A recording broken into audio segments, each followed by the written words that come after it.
الحمد لله الحنان المنان الذي خلق الإنسان وعلمه البيان، والصلاة والسلام على رسوله سيد الإنس والجان وعلى آله وأصحابه ذوي الخير والإحسان، أما بعد فأعوذ بالله من الشيطان الرجيم. بسم الله الرحمن الرحيم.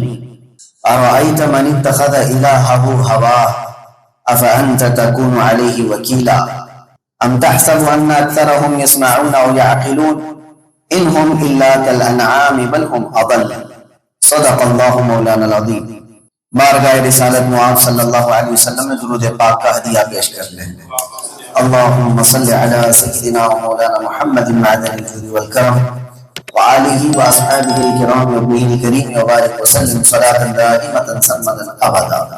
پہلی مرتبہ آج سری لنکا میں آپ کے سامنے میری حاضری ہے اور اللہ تبارک و تعالیٰ آپ کے ایمانی جذبوں کے سامنے مجھے کھڑے ہونے کی توفیق بخشی ہے.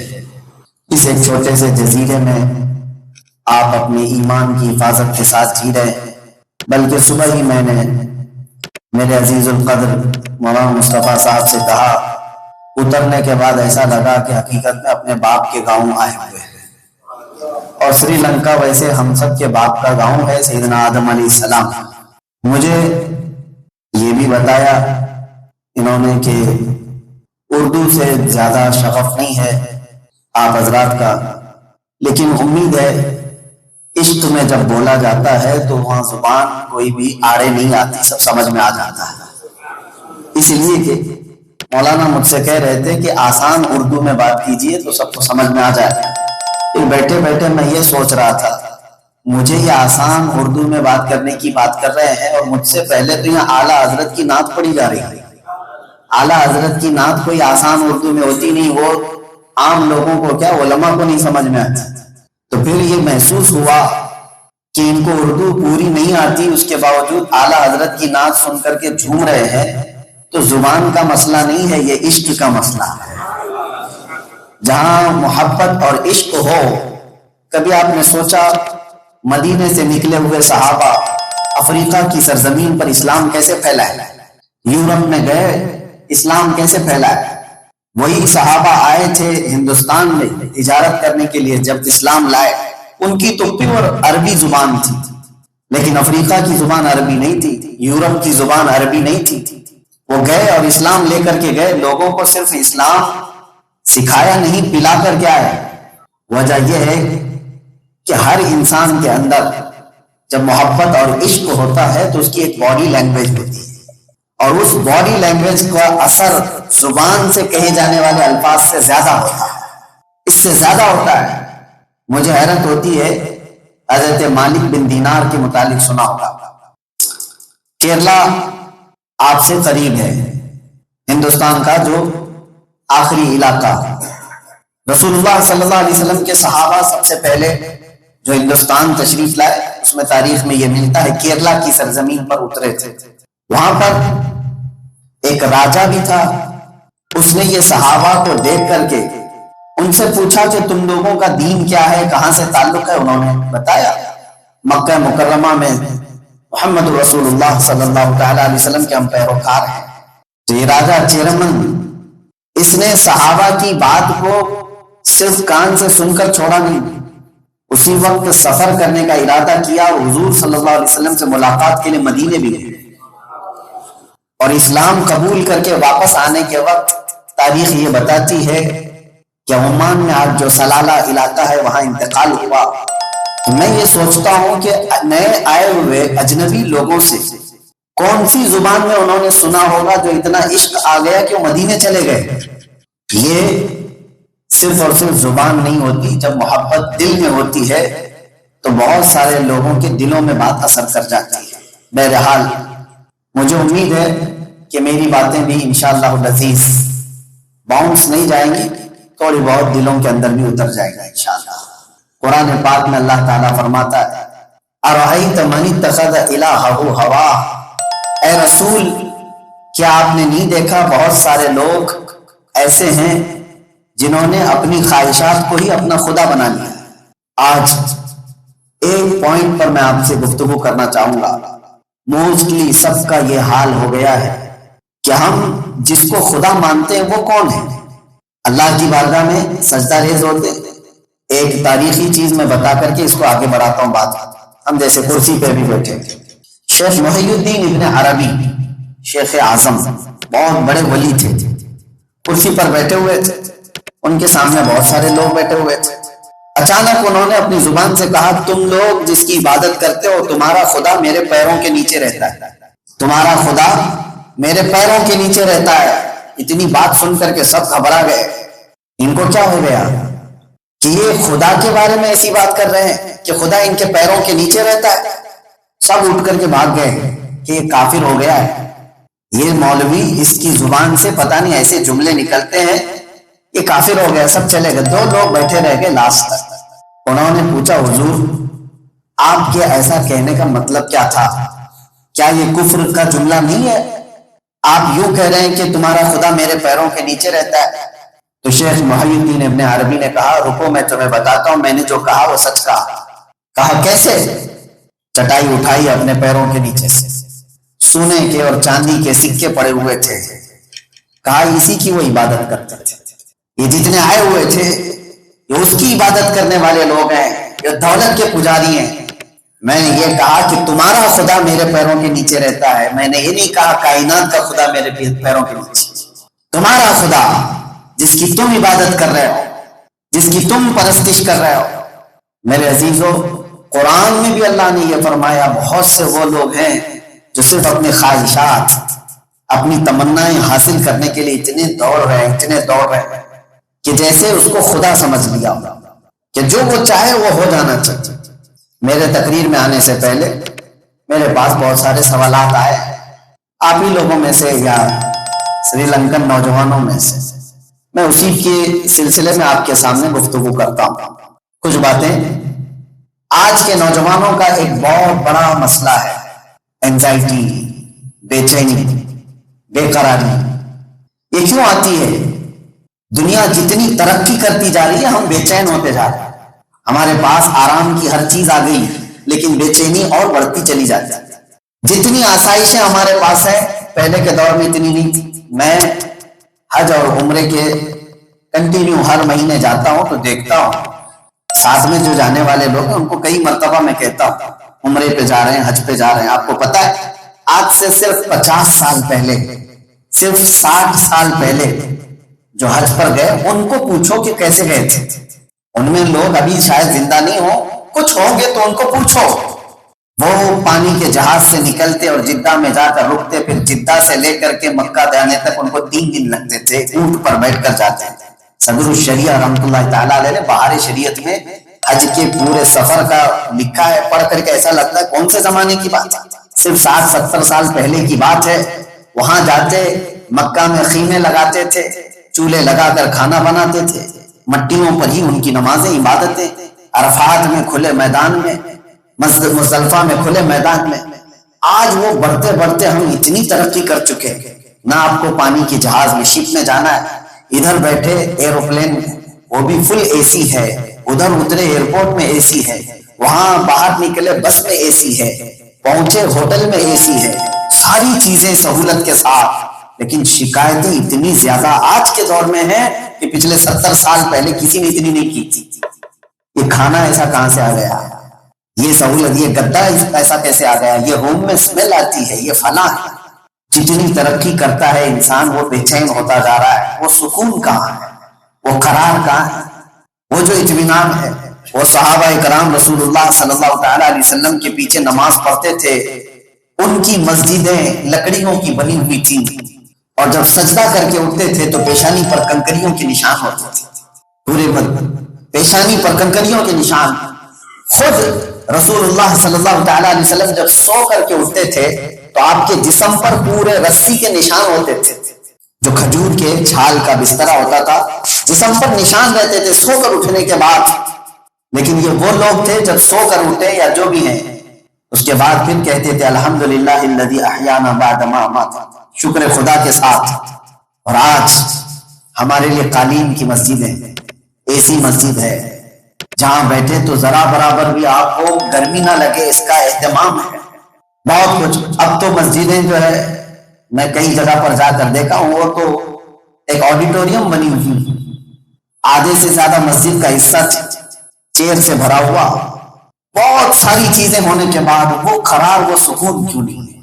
وہ دلوں کا اطمینان کیوں نہیں ہے؟ اس کو ایک شاعر نے بہت پہلے کہا تھا، وہ اندھیرا ہی بھلا تھا کہ قدم راہ پہ تھے، روشنی لائی ہے منزل سے بہت دور ہمیں۔ وہ اندھیرا ہی بھلا تھا کہ قدم راہ پہ تھے، روشنی لائی ہے منزل سے بہت دور ہمیں۔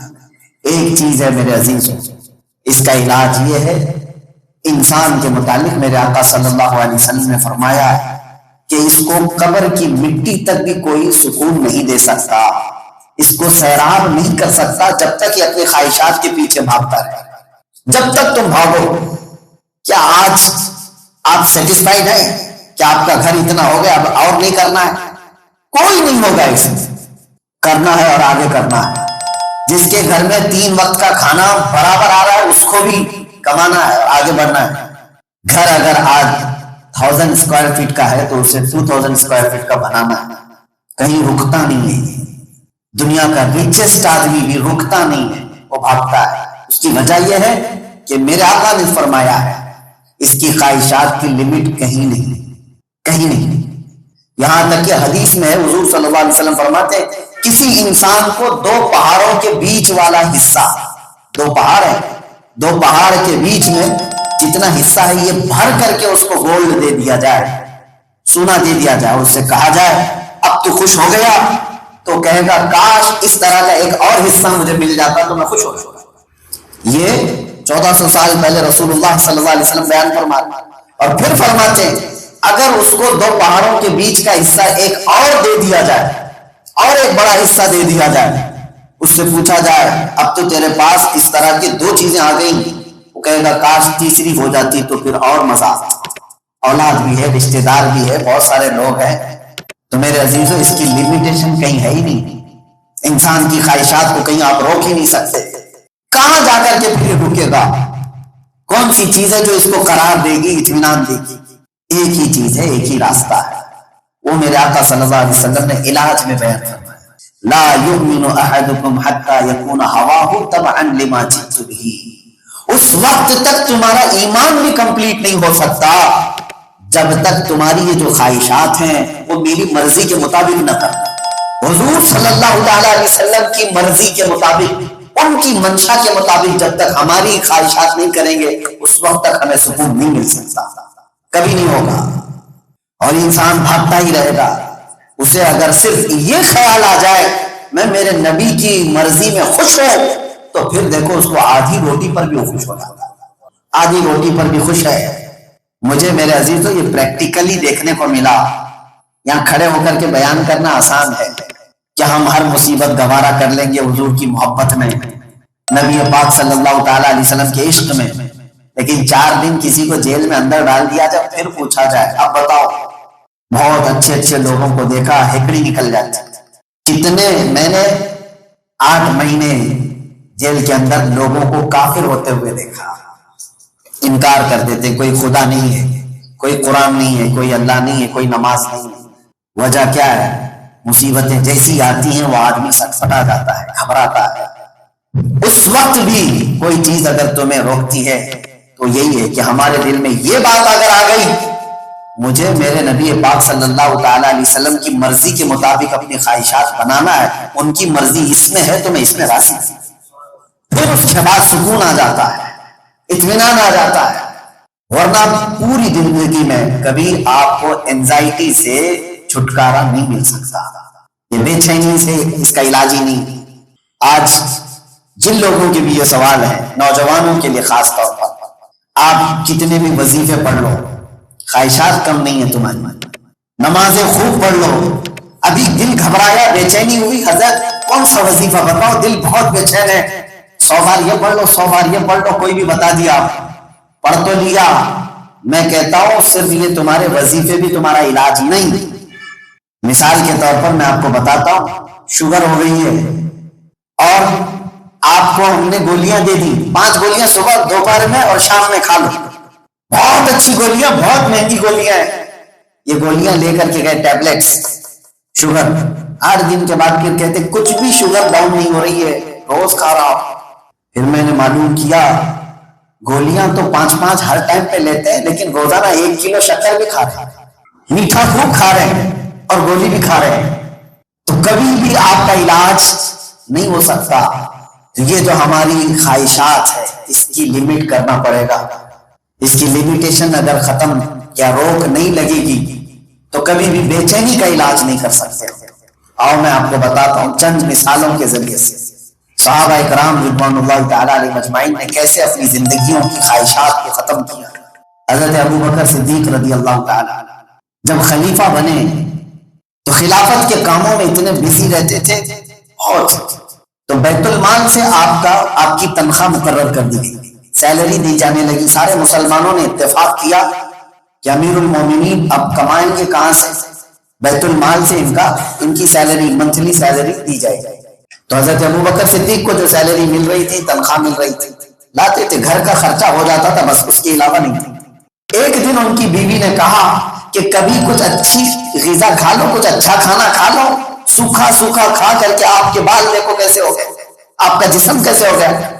حضرت ابو بکر صدیق نے کیا کہا جاتا، وقت کے خلیفہ کہتے ہیں میری بیوی میرے پاس اتنے پیسے کہاں ہیں کہ میں اچھی غذا کھا لوں، اتنی تنخواہ نہیں آتی تھی کہ گھی خرید لیں، شہد خرید لیں۔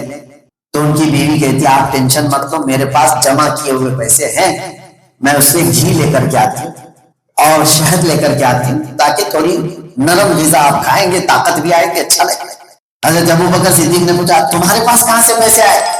بیوی نے کہا جو آپ ہر منتھ سیلری لا کر کے دیتے ہیں، گھر کا خرچہ ہو جانے کے بعد تھوڑا سا میں اس میں بچا کر کے رکھتی ہوں، سب عورتیں کرتی، ان کے چٹے جو ہے چلر وہ بچا لیتی۔ حضرت ابو بکر صدیق ان سے کہتے اچھا کتنا بچا کر کے رکھا ہے جس سے تم گھی لے کے آؤ گی اور شہد لے کے آؤ گی؟ وہ جا کر کے ایک پوٹلی پوری لے کر کے آتا کہ اتنے پیسے میرے پاس جمع ہوئے اور اس سے آپ جائیے بازار میں گھی اور شہد لے کر کے آئیے۔ حضرت ابو بکر صدیق وہ پوٹلی لیتے اور سیدھے بیت المال میں لے جا کر کے جمع کرتے ہیں اور پھر وہاں موجود لوگوں سے کہتے ہیں میری تنخواہ کم کر دو، اتنی زیادہ آ رہی تھی، میری بیوی بچا کر کے رکھ رہی ہے، اس کا مطلب یہ زیادہ آ رہی تھی، اس کو کم کر دو۔ خواہشات کو جنہوں نے ختم کیا وہ اپنے سکون کے بادشاہ بنے تھے، اور ہمارے ہاں اس کی لمٹ ہی نہیں ہے، جتنا آئے اس سے زیادہ چاہیے، جتنا آئے اس سے زیادہ چاہیے۔ میرے عزیزو، یہ صرف اور صرف مال میں نہیں ہے، ہر چیز میں خواہشات ہماری ایسی ہیں جو آڑے آتی ہیں۔ آپ کبھی سوچتے ہیں کہ 3 گھنٹے 4 گھنٹے وہ میچ دیکھنے کے لیے نوجوان بیٹھتا ہے، لیکن اسے آدھا گھنٹہ مسجد میں بھاری کیوں لگتا ہے، مشکل کیوں لگنے لگ جاتا ہے؟ فلم دیکھنے کے لیے، میچ دیکھنے کے لیے اس کو کبھی بے چینی نہیں ہوتی، انٹرٹینمنٹ چل رہا ہے، دل بیمار ہے، دل کو شیطان نے کنٹرول کیا ہوا ہے اور شیطان کا یہ مرید بنا ہوا ہے، شیطانی جتنی چیزیں ہوں گی اس میں اس کا دل لگتا رہے گا، اور جہاں وہ اللہ کے راستے پر آئے گا اس کی بے چینی بڑھنے لگے گی، اینزائٹی جو ہو گئی ہے وہ بڑھتی چلی جائے گی اس کی۔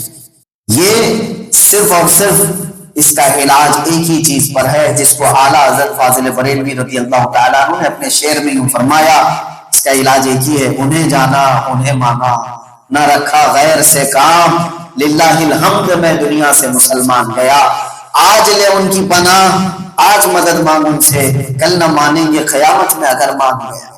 یہ خواہشات کو جب تک حضور پاک صلی اللہ علیہ وسلم کے قدموں پر لا کر ہم قربان نہیں کر دیتے، حضور فرماتے ہیں لا یؤمن احدکم حتی یکون ہواہ تبعا لما جئت بہ، اس وقت تک تو تم مومن بھی نہیں ہو جب تک اپنی پوری خواہشات کو میرے مطابق نہ بنا، حضور کے چاہنے کے مطابق جب تک نہ بنایا جائے تب تک تو مومن بھی نہیں ہے۔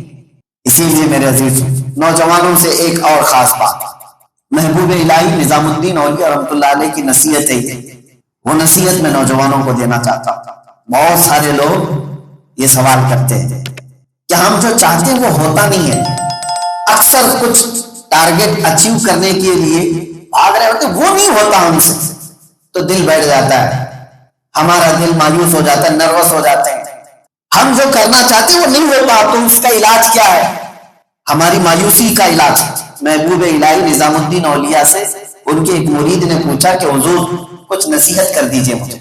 کہا 2 باتوں کی نصیحت کرتا ہوں. پہلی یہ ہے کہ کبھی زندگی میں خدا بننے کی کوشش مت کرنا. کبھی زندگی میں خدا بننے کی کوشش مت کرنا. اور دوسری نصیحت ہے کہ کبھی رسول بننے کی بھی کوشش مت کرنا.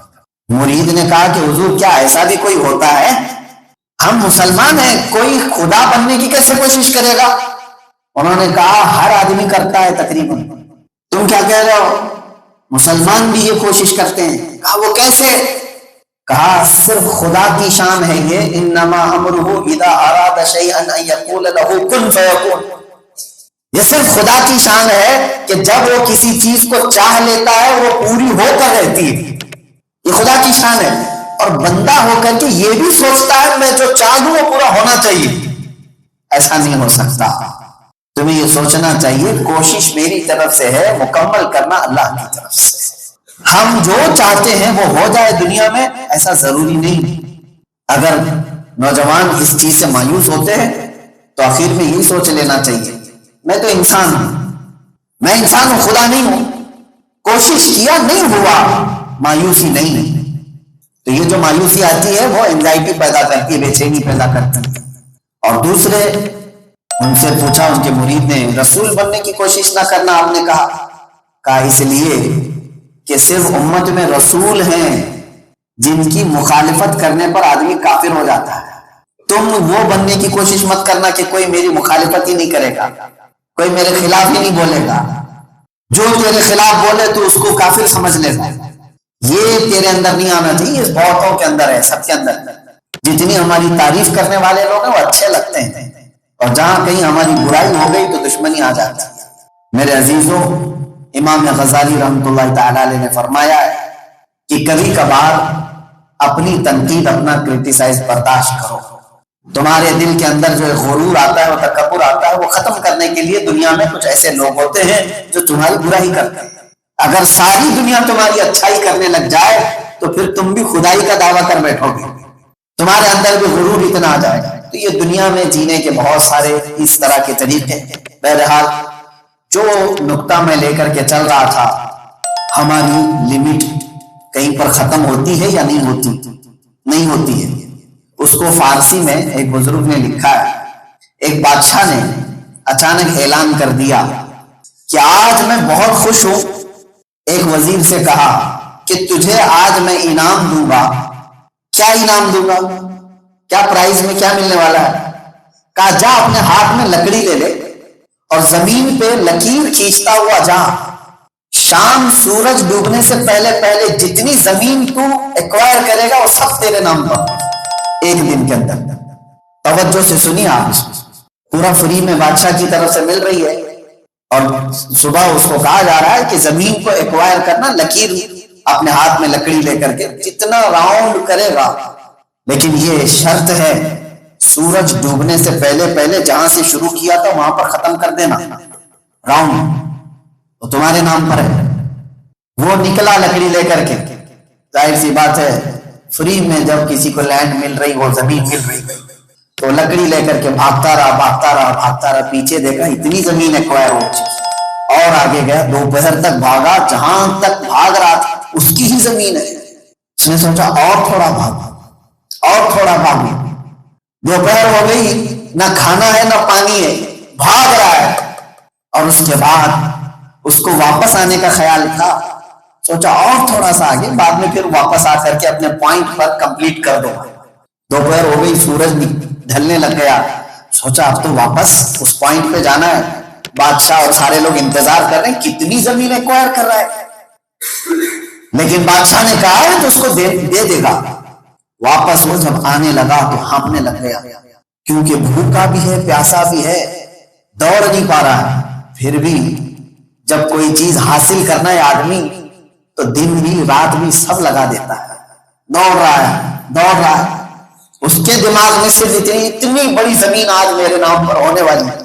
شام ہو گئی, اثر آ گئی, لیکن ابھی پہنچا نہیں. جہاں سے شروع کیا تھا وہاں پہنچا نہیں.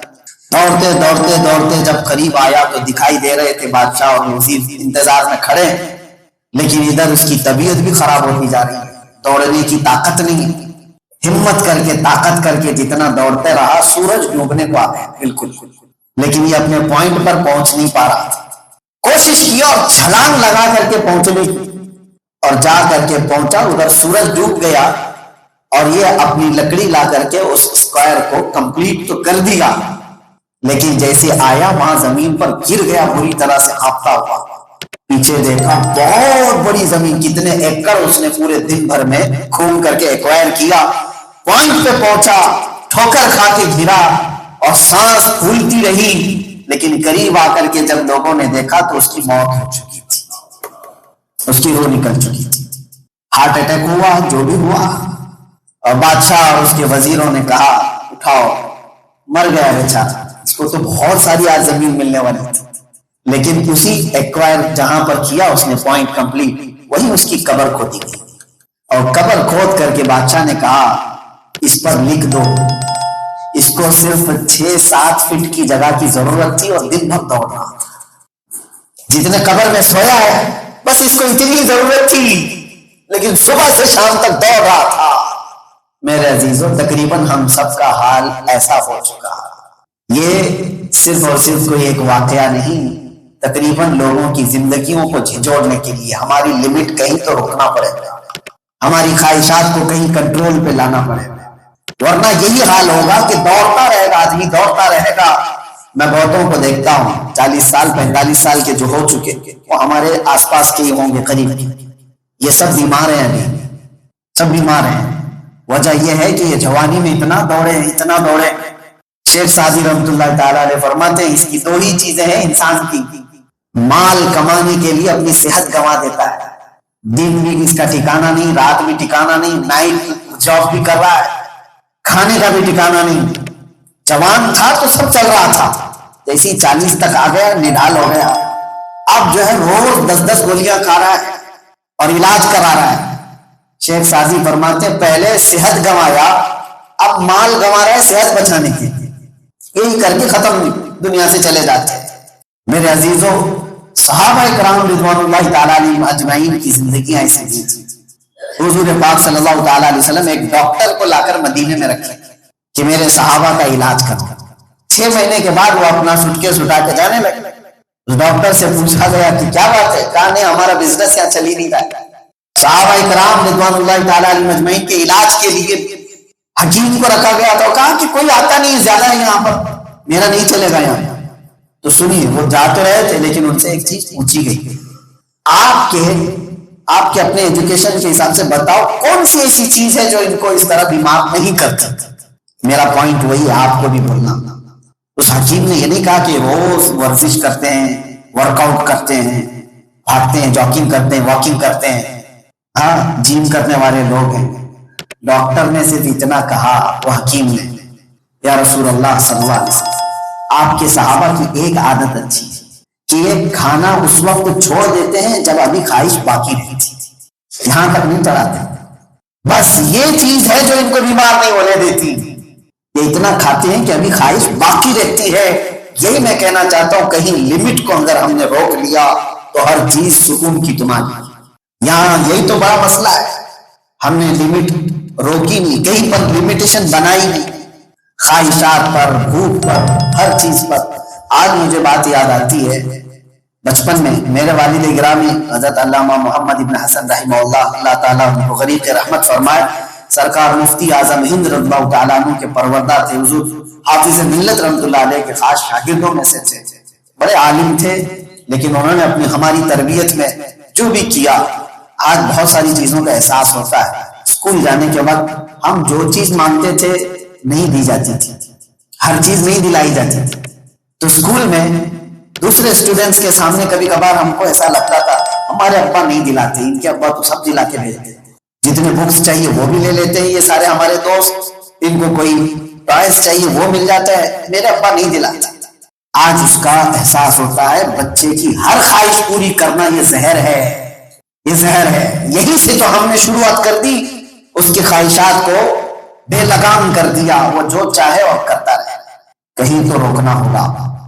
مجھے بچپن کی ایک بات یہ بھی یاد آتی، کسی دن گھر کے اندر گوشت نہیں بنا تو بچے ابھی باہر چلے جاتے نا کھانے کے لیے، کیا گھر میں کیا بنا ہے؟ مجھے وہ بات یاد آتی ہے، میرے والد نے سختی سے کہا تھا، یاد کرنا رسول اللہ صلی اللہ تعالیٰ علیہ وسلم، حضور پاک صلی اللہ تعالیٰ علیہ وسلم کے دسترخوان پر پوری زندگی بھر میں 2 سالن کبھی نہیں آئے۔ حالانکہ ہمارے لیے ناجائز حرام نہیں، آپ 2 سالن کھاؤ 4 سالن کھاؤ، حرام نہیں ہے، لیکن درس امت کے لیے میرے آقا نے ایک لمٹ کہ تم اگر اس کو چھوڑ دو گے تو یہ کبھی تمہارے کنٹرول میں نہیں آئے گا۔ بچپن سے ہم نے اس کو چھوڑ رکھا ہے، ہمارے بچوں کے ساتھ، بچیوں کے ساتھ۔ لڑکیاں جب بالغ ہو گئیں، آج بہت سارے لوگوں کا یہ سوال ہے کہ ہمارے کنٹرول میں نہیں ہے، کیسے کنٹرول میں آئے گی؟ پودا جب چھوٹا ہوتا ہے تب وہ تمہارے حساب سے بنتا ہے، گولڈ جب کچا ہوتا ہے تو اس پہ نقش بناتے ہیں، پک جائے تو نہیں، یہ بنی ہوئی عمارت پہ نقشے نہیں بنتے، جب ابھی بن رہی ہے تب نقشے بنتے ہیں۔ بچیاں جب تمہاری چھوٹی تھی تب ان کو عشق رسول دیا ہوتا تو 16 سال کی عمر میں آج وہ اپنے ماں باپ کے خلاف نہیں جا رہی تھی، ان کے خواہشات کو ہم نے روکا نہیں۔ اور آج کا سب سے بڑا پرابلم ہر ماں باپ کا، لوگ ہم سے کہتے بھی حضرت اس کے علاوہ کوئی چارہ ہی نہیں، کیا ہے؟ ہم نے اپنا ٹینشن دور کرنے کے لیے، بچوں کی تربیت ہمارے لیے ٹینشن بنی ہوئی ہے لوگوں کو کہ اس کو اٹھانا ہے، کھلانا ہے، لے کے جانا ہے، کہیں یہ دکھاؤ وہ دکھاؤ، بچے کے ساتھ بزی رہو۔ کون یہ سب ٹینشن پالے گا؟ موبائل دو اس کے ہاتھ میں، گیم چالو کر کے دے دو، سارا ٹینشن ختم ہو گیا۔ تو ہم نے ان بچوں کے ہاتھ میں جو موبائل دے کر کے اتنا آزاد کر دیا کہ ان کی خواہشات کو بھی اب آپ جوان ہونے کے بعد روک نہیں سکتے۔ باقی اللہ جس پر رحم کر دے وہ بچ جائے، ورنہ زندگی آج ہم نے خود ایسی بنائی ہوئی ہے کہ اب جوان لوگ ہم سے سوال کر رہے ہیں کہ بے چینی کا علاج کیا ہے، بے چینی کا علاج کیا ہے؟ آپ سوچ لو، زمین میں ادرک بونے کے بعد گنا نہیں آتا، جو چیز زمین میں بوئی جاتی ہے وہی فصل اگتی ہے۔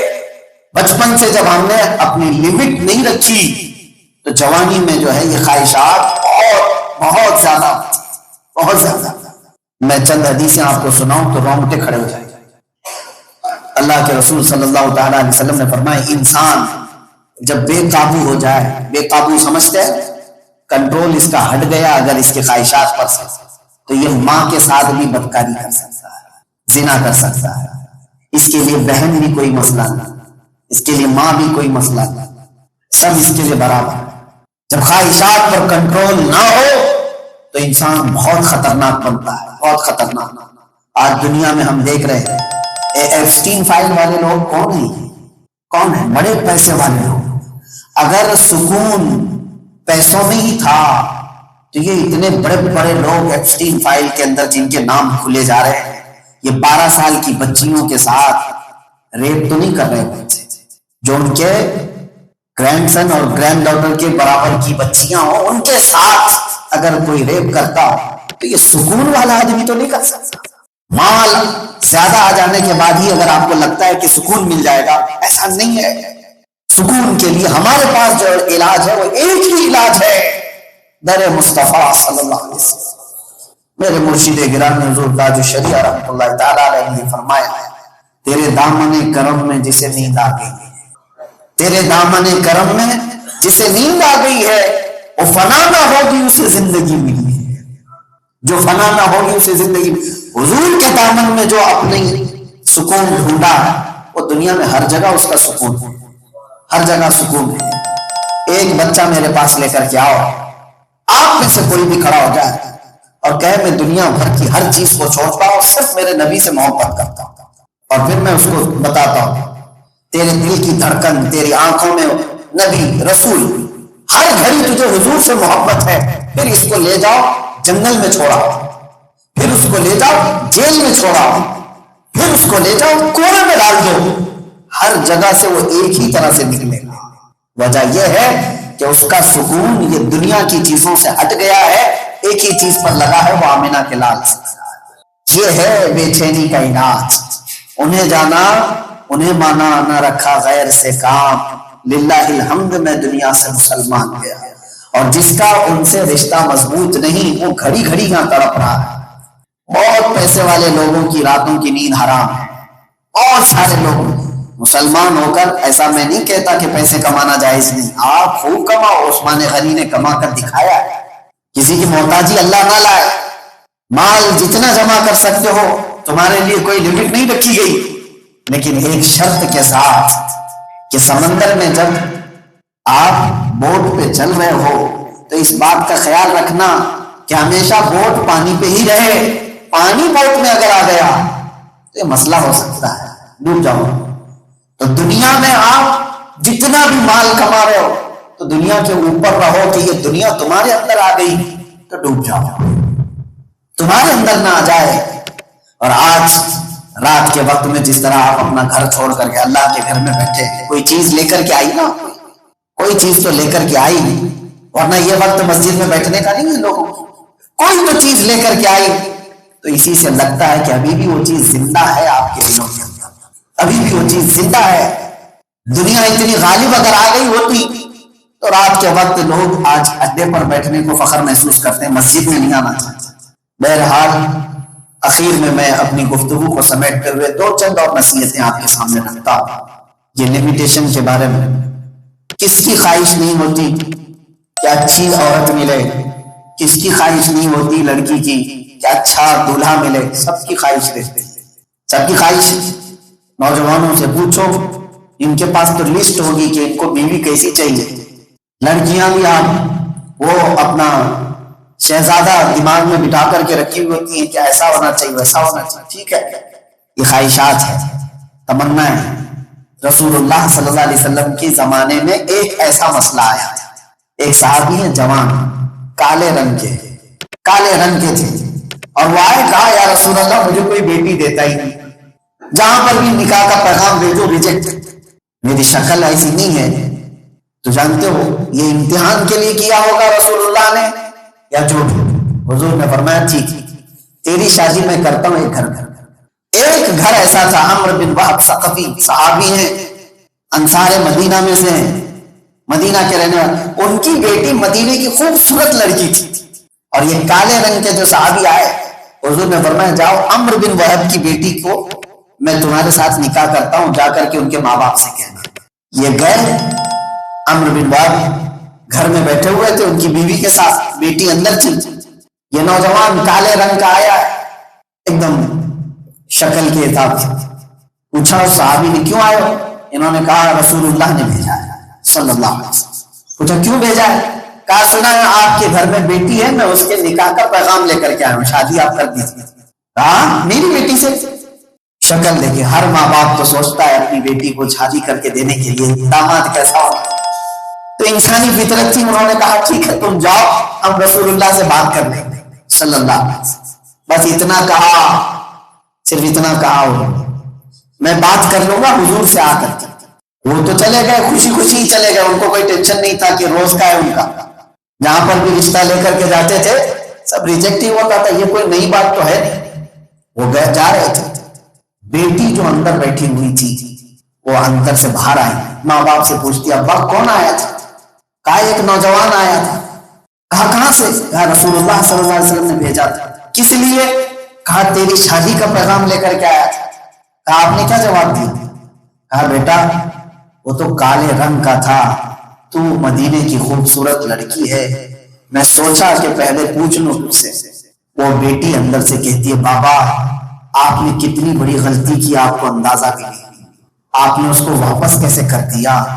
آپ نے اس کا رنگ دیکھا، بھیجنے والے کا رنگ نہیں دیکھا، جس نے بھیجا رسول اللہ صلی اللہ علیہ وسلم ان کو نہیں دیکھا آپ نے۔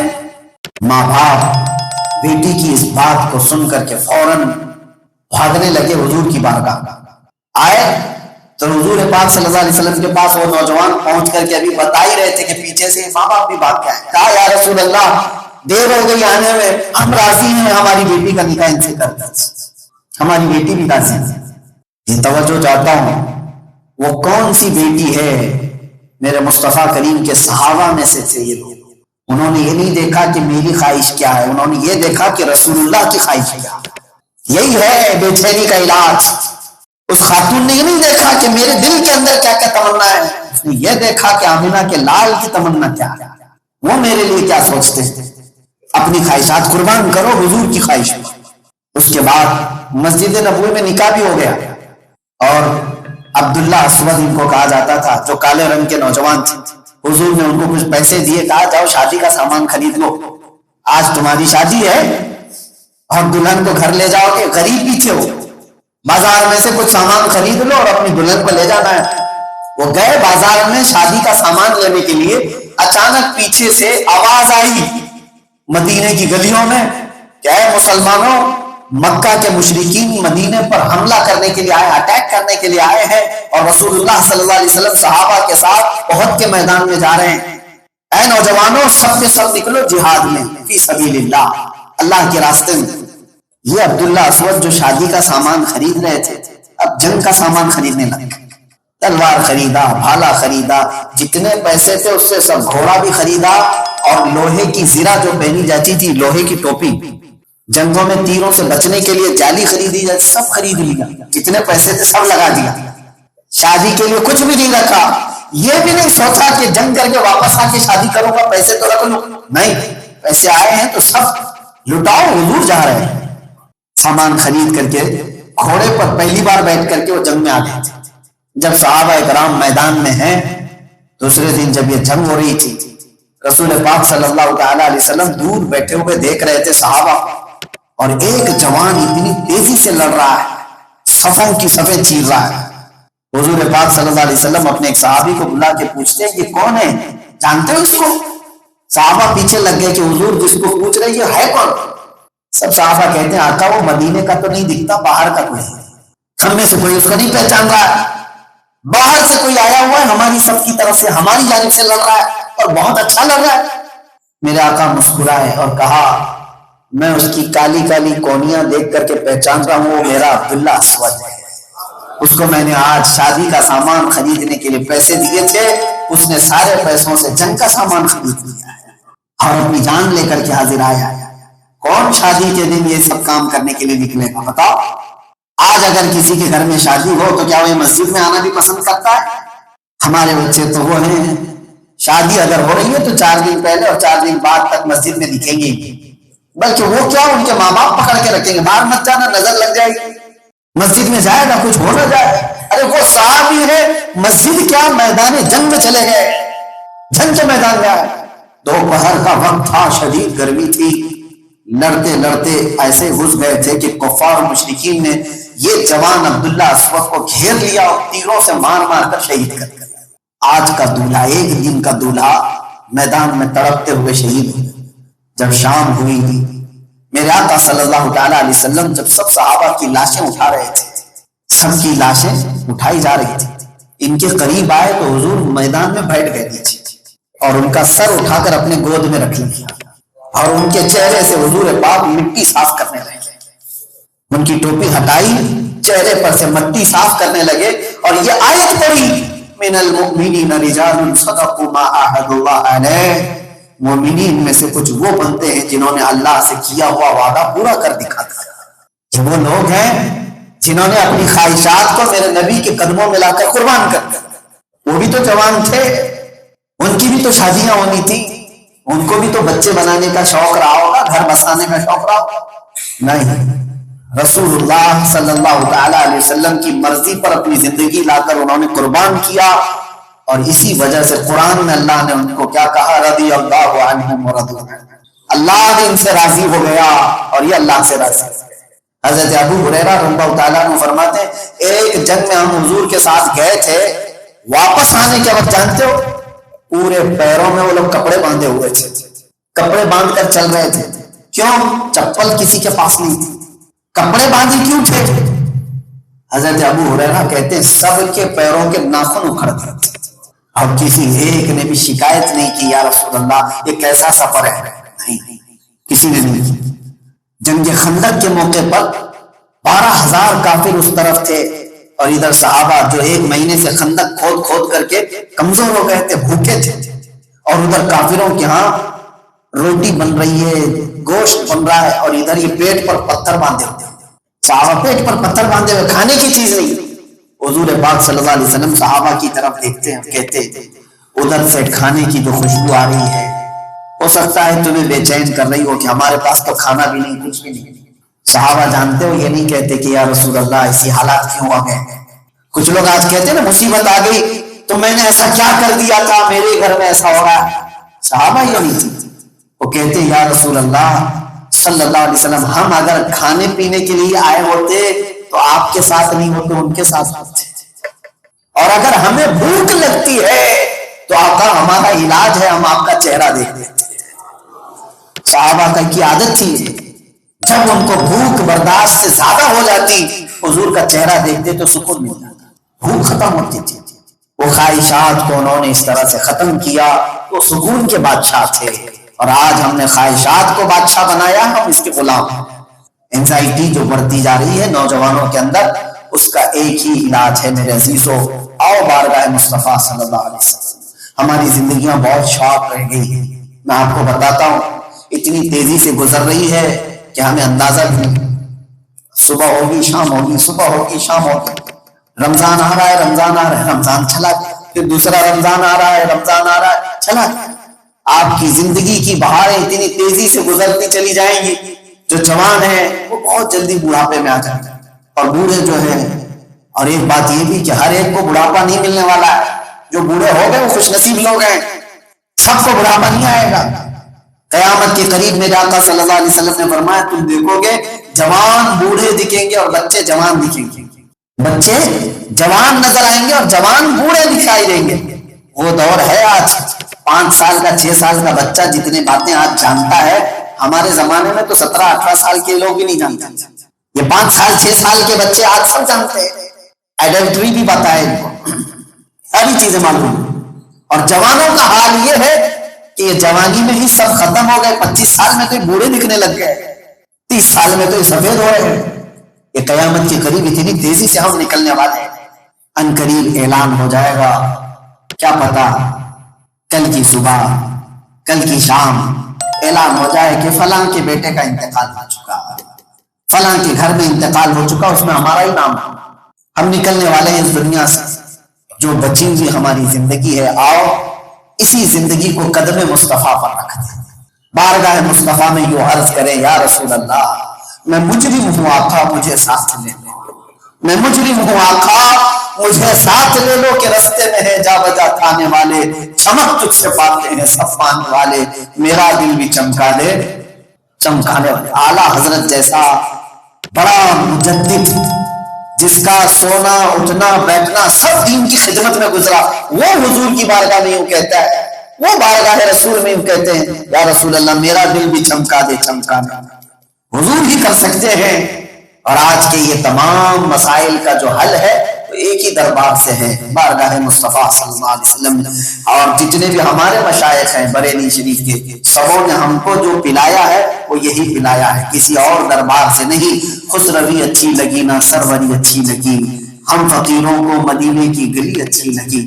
تاج الشریعہ بدر الطریقہ مرشد گرامی یوں کہتے ہیں گل ہوس سن سیم و زر کی بندگی اچھی نہیں. مولانا نے کہا ہے اردو ہار مت بولو، لیکن ہمارے مرشد کی زبان ہے.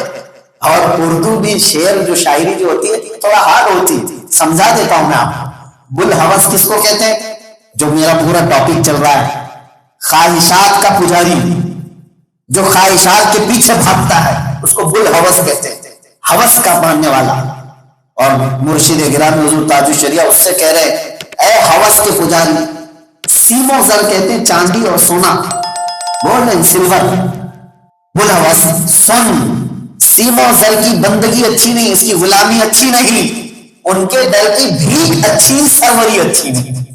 بادشاہی بھی تجھے مل جائے تو بھی تو سکون سے نہیں رہے گا، لیکن بارگاہ مصطفیٰ کی غلامی مل جائے تو بادشاہ بن کر رہے گا.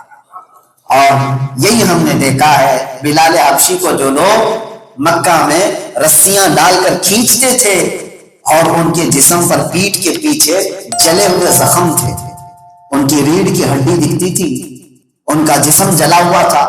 لیکن 6 سال کے بعد جب میرے آقا صلی اللہ علیہ وسلم مکہ فتح ہونے کے بعد جب تشریف لائے تو جانتے ہیں خانہ کعبہ کی چھت پر کسی اور کو نہیں بلال حبشی کو چڑھایا گیا تھا. کہا یہاں سے اذان دو، اذان دو. بلال حبشی تنہا وہ صحابی ہے جو کعبے کے اوپر چڑھ کر کے اذان دیے. اس کے بعد کوئی اذان ایسی نہیں ملتی کہ کعبے کے اوپر سے اذان دی گئی. ایک اذان کیوں؟ اس لیے کہ دنیا کو یہ بتانا تھا تم جس کو غلام سمجھتے ہو میرے مصطفیٰ کی محبت میں جو زخم کھاتا ہے وہ کعبے کے اوپر بھی چلا جاتا ہے، کعبہ اس کے نیچے ہے۔ آج ہماری سب کی بھی الحمدللہ میری پہچان آپ کیوں رکھے ہوئے ہو؟ اس لیے نہیں کہ یہ اونچا امامہ پہنتا ہے، بہت بڑی شیروانی پہنتا ہے اس لیے عزت دی جا رہی، نہیں، کپڑے اس سے اچھے اچھے لوگوں کے ہوں گے، خاندان بڑے بڑے ہوں گے، لیکن ہمیں اگر کوئی عزت ملتی اس منبر پر کھڑے ہونے کی اور صرف میرے مصطفیٰ کی باتیں کرنے کی وجہ سے، حضور کی باتیں کرو اور ان کے قدموں سے لگے رہو۔ ہر علاقہ تمہارا ہے، ہر زمانہ تمہارا ہے، ہر وقت تمہارا ہے، کوئی وقت ختم نہیں ہونے والا، ہر زمانہ ہر وقت۔ اعلیٰ حضرت کو انتقال کیے ہوئے 100 سال ہو گئے، 100 سال ہو گئے، لیکن کیا محفلوں سے ختم ہو گئے اعلیٰ حضرت؟ ابھی اگر ہم اعلان کریں عشق محبت عشق محبت، سری لنکا جیسے جزیرے میں بھی اعلیٰ حضرت کیوں کہا جاتا ہے؟ اس لیے کہ جو ان کی بات کرتا ہے حضور کی وہ مرتا کبھی نہیں ہے، اللہ تعالیٰ اس کو محفلوں میں لوگوں کے دلوں میں لوگوں کے ذہنوں میں زندہ رکھتا ہے۔ بس ختم ہے میری بات اس بات پر، اللہ کریم ہم سب کو کہنے سننے سے زیادہ عمل کی توفیق عطا فرمائے۔ نوجوانوں کو اللہ تبارک و تعالیٰ صراط مستقیم پر گامزن رکھے، عشق رسول صلی اللہ علیہ وسلم کی لازوال دولت عطا فرمائے۔ مولا ہمارا دل دھڑکے تو محبت مصطفیٰ میں دھڑکے، ہماری آنکھوں کو صرف جلوہ مصطفیٰ عطا فرما، ہم سب کو گناہوں اور عیاریوں سے ہمیشہ کے لیے محفوظ فرما۔ وآخر دعوانا الحمدللہ رب العالمین۔ حضرت علامہ مولانا مصطفیٰ رضا صاحب فخر سری لنکا، یہ میرے ساتھیوں میں سے بھی ہیں اور بہت ساری چیزوں میں میرے محسن بھی ہیں، اللہ تعالیٰ ان کے علم میں عمل میں عمر میں برکتیں عطا فرمائے۔ اور ان سے ایسا نہیں ہے کہ ابھی آپ ان کو جان رہے ہیں کہیں پر سوشل میڈیا پر دیکھ کر کے اور اس لیے ہم تعلقات میں آ گئے، ایسا نہیں ہے۔ جب ہماری ابھی چونچ بھی نہیں کھلی تھی، ہماری زبان بھی نہیں کھلی تھی، اس وقت سے اس آج سے تقریباً 17-18 سال، اس سے بھی زیادہ ہوگا، 18 سال پہلے جب ان کے علم کی شروعات کرنے یہ بریلی شریف تشریف لائے تھے، تو اس وقت سے سرکار تاج الشریعہ رحمۃ اللہ تعالیٰ علیہ کے خدمت فیض میں الحمدللہ مجھ فقیر کو رہنا ہوا مولانا سے، اس وقت سے ہمارے تعلقات، اور اس وقت سے میں سری لنکا کی خبریں لیتا رہا ہوں ہر مہینے ہر 2 مہینے، لیکن اتفاق ہے کہ سری لنکا کو قریب سے دیکھنے کا موقع آج ملا ہوا۔ اللہ تعالیٰ ہمارے رشتے سلامت